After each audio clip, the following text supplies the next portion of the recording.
श्री राम जन्मभूमि आंदोलन देश की राजनीति का परिवर्तन बिंदु। लेखक दिनेश कांजी। कुछ राजकीय विचारक भारत की राजनीति को 2014 के पहले और 2014 के बाद ऐसे दो चरणों में बांटते हैं, लेकिन ये सच नहीं है। देश की राजनीति को नया मोड़ देने वाला सबसे महत्वपूर्ण बिंदु राम जन्मभूमि मुक्ति आंदोलन था। इसी आंदोलन ने देश में सांस्कृतिक राष्ट्रवाद के मुद्दे को ताकत दी। देश की पूरी राजनीतिक तस्वीर ही बदल दी। नरेंद्र मोदी के नेतृत्व में आई भाजपा की सत्ता को इसी मोड़ पर आया हुआ एक उन्नत बिंदु कहा जा सकता है। मुस्लिमों को हमेशा उपेक्षित रखना, उनमें से कट्टरपंथियों को साथ लेकर वोट बैंक की राजनीति करना, कट्टरवाद को लगातार हवा देना, ये नीति कांग्रेस ने शुरुआत से ही अपनाई हुई लगती है।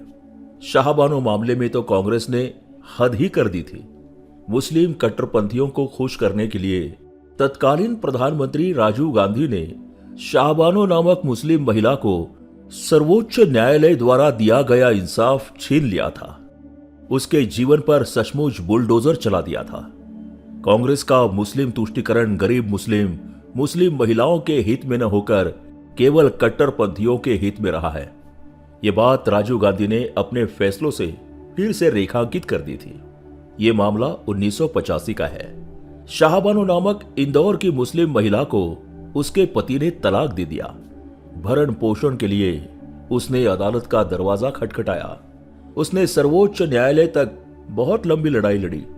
सर्वोच्च न्यायालय ने उसके पक्ष में फैसला सुनाया, लेकिन मुस्लिम पर्सनल लॉ बोर्ड ने इस फैसले को मुस्लिम कानून में हस्तक्षेप माना। केंद्र सरकार पर भारी दबाव डाला गया। राजीव गांधी की सरकार कट्टरपंथियों के दबाव के आगे झुक गई।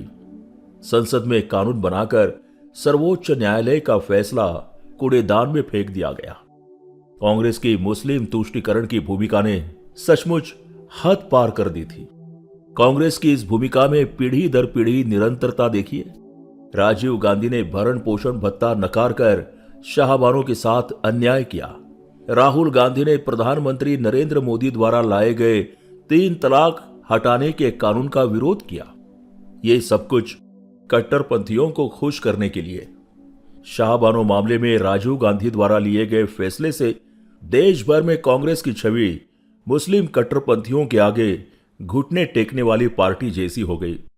मुस्लिम तुष्टीकरण के लिए कांग्रेस किसी भी हद तक जा सकती है, ऐसी भावना हिंदुओं में भी पैदा हुई। कुल मिलाकर इस फैसले को लेकर हिंदू और मुस्लिम दोनों ही समाजों में भारी असंतोष व्याप्त था। कांग्रेस और राजीव गांधी की छवि खराब हो चुकी थी। इस छवि को सुधारने के लिए राजीव गांधी की सरकार ने अयोध्या में राम जन्मभूमि के दरवाजे खोलने का फैसला लिया। यह फैसला देश के हिंदुओं को खुश करने के लिए लिया गया था, ऐसा माना जा सकता है। शाहबानो प्रकरण चल रहा था, तभी देश में एक समानांतर घटनाक्रम भी घट रहा था। राम जन्मभूमि की मुक्ति के लिए हिंदू समाज ने एक बार फिर आवाज उठाना शुरू कर दिया था। संघ परिवार इसका नेतृत्व कर रहा था। राष्ट्रीय स्वयंसेवक संघ ने तत्कालीन अखिल भारतीय बौद्धिक विभाग प्रमुख मोरोपंत पिंगले को राम जन्मभूमि आंदोलन का समन्वय करने की जिम्मेदारी सौंपी। मीनाक्षीपुरम में दलितों के बड़े पैमाने पर धर्मांतरण के बाद हिंदुओं में जातिगत दीवारों को तोड़कर एक अखंड हिंदू समाज बनाने के लिए संघ के प्रयास से 1983 में एकता यात्रा निकाली गई थी। इसमें भी मोरोपंत की महत्वपूर्ण भूमिका थी।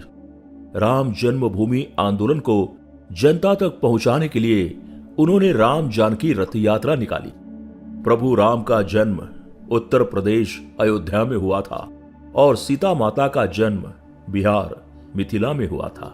इन दोनों राज्यों में राम जन्मभूमि के मुद्दे को घर घर तक पहुंचाने के लिए 7 रथ यात्राएं निकाली गई। इन यात्राओं का समापन अयोध्या में किया गया। राम जन्मभूमि की मुक्ति के लिए विश्व हिंदू परिषद शुरू से सक्रिय थी। 1984 में जन्मभूमि मुक्ति आंदोलन की शुरुआत हुई। राम जन्मभूमि मुक्ति न्यास की स्थापना की गई। 25 मई 1985 को महंत रघुबर दास ने फैजाबाद सत्र न्यायालय में राम जन्मभूमि मामले में याचिका दायर की।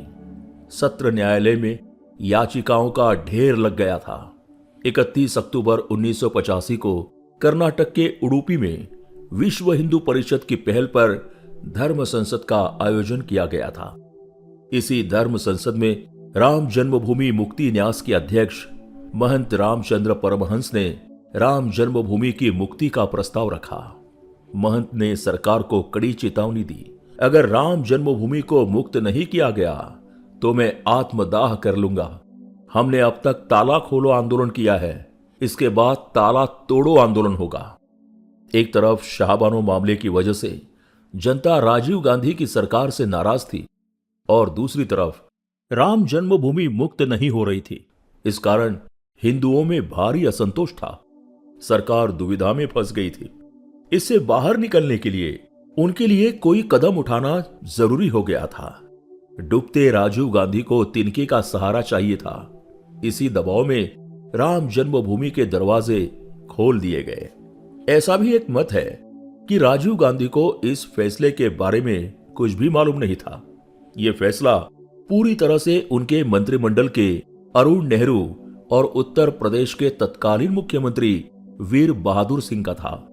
प्रधानमंत्री कार्यालय के तत्कालीन संयुक्त सचिव और दून स्कूल में राजीव गांधी के जूनियर रहे IAS अधिकारी वजाहत हबीबुल्ला ने ही ये खुलासा किया है। राम जन्मभूमि के ताले खोल दिए गए थे। इस बारे में राजीव गांधी पूरी तरह से अनजान थे। ये अरुण नेहरू और वीर बहादुर सिंह का फैसला था। राजीव गांधी को जब ये पता चला तो वे बहुत ज्यादा नाराज हुए और उन्होंने आने वाले कुछ समय में अरुण नेहरू को मंत्रिमंडल से हटा दिया। कुछ लोग हालांकि इस बात पर कायम हैं कि यह फैसला राजीव गांधी का ही था, क्योंकि फैजाबाद जिला न्यायालय द्वारा दिए गए इस फैसले के खिलाफ सरकार ने ऊपरी अदालत में अपील करने से परहेज किया। इतना ही नहीं, दूरदर्शन पर राम जन्मभूमि के दरवाजे खोलने के फैसले का जबरदस्त प्रचार भी किया गया था। इसका मतलब है सरकार ने दरवाजे खोलने का श्रेय लेने की कोशिश भी की थी। कहते हैं कि कभी कभी बुराई से भी अच्छाई होती है। शाहबानो प्रकरण के बाद जनता में सुलग रहे असंतोष को शांत करने के लिए कांग्रेस ने या कांग्रेस के एक गुट ने यह फैसला लिया होगा, ऐसा मानने की गुंजाइश है। इस पूरे घटनाक्रम से एक सोया हुआ ज्वालामुखी जाग उठा था, ये बात तो सच है। शाहबानो प्रकरण पर यह एक मरहम था। यहीं से कांग्रेस का पतन शुरू हो गया, क्योंकि कांग्रेस को दोनों तरफ पैर रखने थे। हिंदुओं के वोटों पर नजर रखते हुए भी उन्हें मुस्लिम तुष्टीकरण जारी रखना था। अर्थात कांग्रेस एक ही समय में दो परस्पर विरोधी चीजें चाहती थी, हिंदुओं का समर्थन और मुस्लिम तुष्टीकरण। 1 फरवरी 1986 को फैजाबाद जिला न्यायालय ने राम जन्मभूमि पर विवादित ढांचे का ताला खोलने का आदेश दिया, जो 1949 से बंद था। ये ताला खुलने से हिंदू श्रद्धालुओं को उस जगह पर पूजा करने की अनुमति मिल गई। इस घटना से राम जन्मभूमि आंदोलन को बड़ी प्रेरणा मिली। हिंदू संगठनों में उत्साह का माहौल बन गया। लेकिन सिर्फ राम जन्मभूमि के दरवाजे खोलना ही संघ परिवार का उद्देश्य नहीं था। अयोध्या में राम जन्मभूमि पर एक भव्य मंदिर का निर्माण करना था। एक वीरान ढांचे में विराजमान हिंदू समाज के आराध्य प्रभु श्री राम की एक सुंदर और भव्य मंदिर में प्राण प्रतिष्ठा करनी थी। इसके लिए सरकार को जोरदार तरीके से हिलाना जरूरी था। कट्टरपंथी मुस्लिमों के प्रभाव में आई राजीव गांधी की सरकार आसानी से हिंदुओं को यह मंदिर बनाने नहीं देगी, इस बात का हिंदू समाज को पूरा एहसास था। जब तक आम जनता सड़क पर नहीं उतरती, तब तक मंदिर का निर्माण असंभव था। इससे पहले एकात्मता यात्रा और राम जानकी रथ यात्रा के माध्यम से देश में काफी हद तक माहौल बन चुका था। लेकिन एक ऐसा आंदोलन खड़ा करने की जरूरत थी जिसके जरिए देश के हर हिंदू घर तक पहुंचा जा सके। 1989 में विश्व हिंदू परिषद ने रामशिला पूजन का आह्वान किया। देश के हर गांव, हर बस्ती में रामशिला का पूजन करना और देश भर से रामशिलाओं को अयोध्या ले जाना ये ऐसा उपक्रम था। इस देश की जनता पर संघ की गहरी श्रद्धा है, उसकी ताकत पर विश्वास है। इसलिए जब भी परिवर्तन की जरूरत पैदा हुई तब संघ जनता के पास ही गया। संघ ने जनता से ही ऊर्जा प्राप्त की। देश के 5.5 लाख गांवों में पूजी गई रामशिलाओं को एकत्र कर अयोध्या भेजा गया। देश में न भूतो न भविष्यति जैसा इतिहास रचा जा रहा था। बहुत बड़ी उथल पुथल शुरू थी। एक नई चेतना की हुंकार व्यक्त हो रही थी। इस आंदोलन की वजह से राम जन्मभूमि का मुद्दा हर घर तक पहुंच गया। लोगों को हिंदुओं के देश में राम जन्मभूमि पर हुए अतिक्रमण का इतिहास समझ में आया। लोग सीधे तौर पर आंदोलन से जुड़ गए। ये एक व्यापक जन आंदोलन बन गया। कई जगहों पर कांग्रेस सहित सभी दलों के नेताओं ने शिला पूजन में भाग लिया। इस कार्यक्रम का स्वरूप राजनीतिक नहीं था। रामशिला पूजन के बहाने संघ परिवार ने देश के समस्त हिंदू समाज को एक सांस्कृतिक राष्ट्रवाद और एकात्मता का आह्वान किया था। रामशिला पूजन के आंदोलन के बाद देश भर में हिंदुत्व की एक जबरदस्त लहर जागृत हुई। कांग्रेस को भी इस बहती गंगा में हाथ धोने की इच्छा हुई। जून 1989 में हिमाचल प्रदेश में हुए भाजपा के राष्ट्रीय अधिवेशन में राम जन्मभूमि हिंदुओं को सौंपी जाए और वहां भव्य मंदिर का निर्माण किया जाए, ऐसा प्रस्ताव सर्वसम्मति से पारित किया गया। भाजपा ने खुले तौर पर राम मंदिर आंदोलन में भाग लेने का बिगुल फूंक दिया था। उन्होंने जन्मभूमि मुक्ति आंदोलन में कूदने का निर्णय लिया। 9 नवंबर 1989 को तत्कालीन प्रधानमंत्री राजीव गांधी ने राम मंदिर का शिलान्यास करने की अनुमति दी। शिलान्यास के ठीक 13 दिन बाद यानी 22 नवंबर 1989 को लोकसभा चुनाव हुए।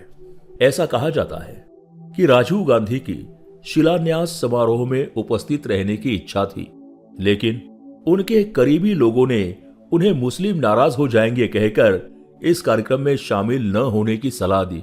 शिलान्यास समारोह में उपस्थित न रहकर राजीव गांधी सद्भावना यात्रा में शामिल हुए। 1984 के लोकसभा चुनाव में केवल 2 सीटें जीतने वाली भाजपा ने इस आंदोलन के माध्यम से अपना जनाधार बढ़ाया। मंदिर वही बनाएंगे के नारे ने देश के लाखों लोगों के मन पर जादू कर दिया था। 1989 के लोकसभा चुनाव में भाजपा ने 85 सीटों तक का सफर तय किया। ऐसा कहा जाता है कि भाजपा राम मंदिर आंदोलन की लहर पर सवार होकर सत्ता तक पहुंची। ये मौका राजीव गांधी के पास भी था। उन्हें हिंदुओं के वोट चाहिए थे, लेकिन हिंदुत्ववादी होने का ठप्पा नहीं। उन्हें हिंदू नेता के रूप में पहचान भी नहीं चाहिए थी, जो उनके परिवार की नेहरू के जमाने से चली आ रही नीति थी। कांग्रेस की मुस्लिम तुष्टीकरण की नीति की वजह से यह संभव नहीं हो पाया। कांग्रेस पार्टी देश की आजादी के बाद से आज तक मुस्लिम वोटों के मोहजाल से बाहर नहीं निकल पाई। इसकी भारी कीमत कांग्रेस को चुकानी पड़ी। 1984 में इंदिरा गांधी की हत्या के बाद हुए लोकसभा चुनावों में कांग्रेस को रिकॉर्ड तोड़ बहुमत मिला। राजीव गांधी प्रधानमंत्री बने, लेकिन उसके बाद इस देश में कांग्रेस को कभी भी अपने दम पर सत्ता नहीं मिली। हर चुनाव के बाद कांग्रेस का ग्राफ नीचे ही गया। राम जन्मभूमि के मुद्दे पर खुलकर हिंदुओं का पक्ष न लेना कांग्रेस को बहुत भारी पड़ा।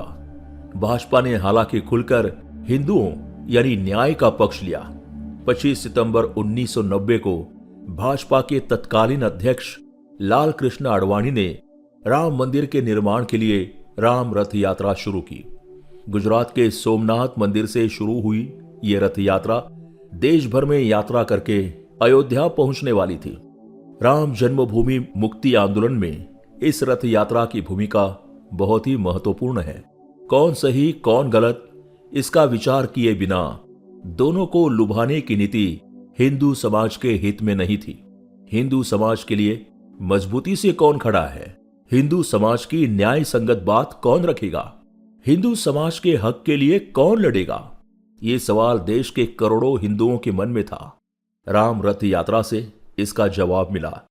जनता को यह अच्छी तरह समझ में आ गया कि इस देश में हिंदुओं के लिए आवाज उठाने वाली एकमात्र पार्टी भाजपा ही है।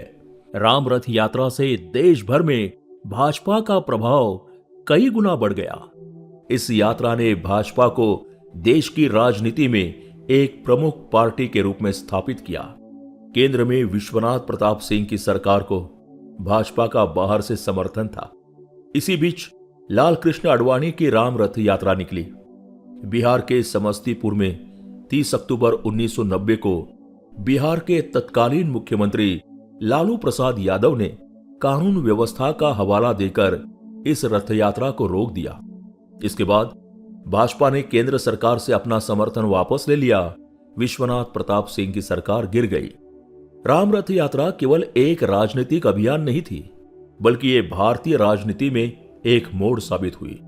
इस यात्रा ने देश के हिंदुओं को हिंदू के तौर पर राजनीतिक रूप से सोचने के लिए प्रेरित किया। भाजपा ने राष्ट्रीय राजनीति में खुद को हिंदुत्ववादी पार्टी के रूप में स्थापित किया। संघ ही इस आंदोलन के पीछे की ताकत थी। संघ ने अपनी पूरी ताकत इस आंदोलन में झोंक दी। आपातकाल को हटाने के लिए संघ के कार्यकर्ता जिस अभूतपूर्व ऊर्जा से देश भर में सक्रिय हुए थे, उससे कई गुना ज्यादा ताकत संघ ने राम जन्मभूमि मुक्ति आंदोलन के लिए लगाई थी। वरिष्ठ स्वयंसेवक और अखिल भारतीय प्रचार प्रमुख मोरोपंत पिंगले इस आंदोलन के प्रमुख रणनीतिकार थे। इस आंदोलन का पूरा ब्लूप्रिंट उन्होंने ही तैयार किया था। एकात्मता यात्रा, राम जानकी रथ यात्रा, रामशिला पूजन, गंगा पूजन, भारत माता पूजन जैसे एक के बाद एक कार्यक्रमों के माध्यम से संघ देश में एक मंथन पैदा कर रहा था। संघ ने राम मंदिर के मुद्दे पर देश भर में जन जागरूकता फैलाई। उस समय स्वयंसेवक एक ही समय में कई भूमिकाओं में होते थे। रामशिला पूजन के कार्यक्रम में विश्व हिंदू परिषद और बजरंग दल के कार्यकर्ता, रथ यात्रा की सभाओं में इकट्ठा होते समय भाजपा के कार्यकर्ता और संघ स्थान पर स्वयंसेवक। उस समय स्वयंसेवक कई शिफ्टों में काम कर रहे थे। विश्व हिंदू परिषद, बजरंग दल, दुर्गा वाहिनी जैसे संगठन इस दौरान मजबूत हुए। इन्हीं संगठनों के माध्यम से संघ ने आंदोलन का नेतृत्व किया। विश्व हिंदू परिषद के अंतर्राष्ट्रीय अध्यक्ष अशोक सिंघल ने इस आंदोलन का नेतृत्व किया। उन्होंने संतों को एक साथ लाने का बहुत कठिन काम किया। 1990 की पहली कार सेवा के लिए जब कार सेवक अयोध्या में इकट्ठा हुए, तब उत्तर प्रदेश के मुख्यमंत्री मुल्ला मुलायम सिंह ने कार सेवकों पर गोली चलाने का आदेश दिया। इसमें कई राम भक्तों की जान चली गई। इस दौरान हुए लाठी चार्ज में अशोक सिंघल के सिर पर जबरदस्त चोट लगी थी। उस हालात में भी वे मजबूती से डटे रहे। 6 दिसंबर 1992 को कार सेवकों ने विवादित बाबरी ढांचे को ध्वस्त कर दिया। इस घटना के बाद केंद्र की कांग्रेस सरकार ने गुजरात, राजस्थान, मध्य प्रदेश और हिमाचल प्रदेश में भाजपा सरकारों को बर्खास्त कर दिया। भाजपा ने राम जन्मभूमि के लिए 4 राज्यों की सत्ता का बलिदान दिया। इस आंदोलन का अंत कई दशकों की कानूनी लड़ाई के बाद 9 नवंबर 2019 को सर्वोच्च न्यायालय के फैसले से हुआ। न्यायालय ने राम मंदिर के निर्माण की अनुमति दी। 5 अगस्त 2020 को प्रधानमंत्री नरेंद्र मोदी के हाथों राम मंदिर का भूमि पूजन हुआ। आगे चलकर भव्य राम मंदिर का निर्माण हुआ। श्री राम लला की प्राण प्रतिष्ठा का समारोह संपन्न हुआ। इसके बाद कई दशकों से चल रहे आंदोलन का सुखद अंत हुआ। राम जन्मभूमि आंदोलन के माध्यम से संघ परिवार ने इस देश में क्या परिवर्तन लाया, ये अगर हम समझ ले तो ये साफ हो जाता है कि राम जन्मभूमि आंदोलन इस देश की राजनीति का एक महत्वपूर्ण मोड़ कैसे है। इस आंदोलन के हर पड़ाव पर देश की दिखावटी प्रगतिशीलता और धर्मनिरपेक्षता का बदसूरत चेहरा जनता के सामने आता गया। कांग्रेस के तुष्टीकरण की राजनीति का असली रंग देश की जनता को अच्छी तरह से समझ में आया। ये भी हिंदुओं के ध्यान में आया कि धर्मनिरपेक्षता के नाम पर बहुसंख्यक हिंदू समाज को राजनीतिक रूप से निष्क्रिय करने वाले देश के सभी राजनीतिक दल एक ही थाली के चट्टे बट्टे हैं। राम जन्मभूमि आंदोलन शुरू होने से पहले इस देश में सिर्फ मुस्लिम वोट बैंक मौजूद था, लेकिन राम जन्मभूमि आंदोलन के बाद हिंदुओं में बड़े पैमाने पर राजनीतिक जागरूकता पैदा हुई। हिंदू होने के नाते अपने अधिकारों के लिए मतदान करने का महत्व हिंदुओं को समझ में आया। नरेंद्र मोदी 2014 में पूर्ण बहुमत के साथ देश की सत्ता पर विराजमान हुए। इस प्रक्रिया की शुरुआत इस आंदोलन के आरंभ बिंदु से हुई थी। देश में हुए इस बड़े बदलाव का मैं भी एक गवाह था। रामशिला पूजन से लेकर 2 कार सेवाओं तक, राम जन्मभूमि मुक्ति के इस अभियान में भाग लेने से लेकर अयोध्या में भव्य राम मंदिर का निर्माण देखने का सौभाग्य जिन हजारों स्वयंसेवकों को मिला, उनमें से मैं भी एक हूं। यह परिवर्तन राष्ट्रीय स्वयंसेवक संघ के बिना असंभव था। इसे अंजाम देने की ताकत केवल संघ में ही थी। लेखक न्यूज डंका के मुख्य संपादक हैं।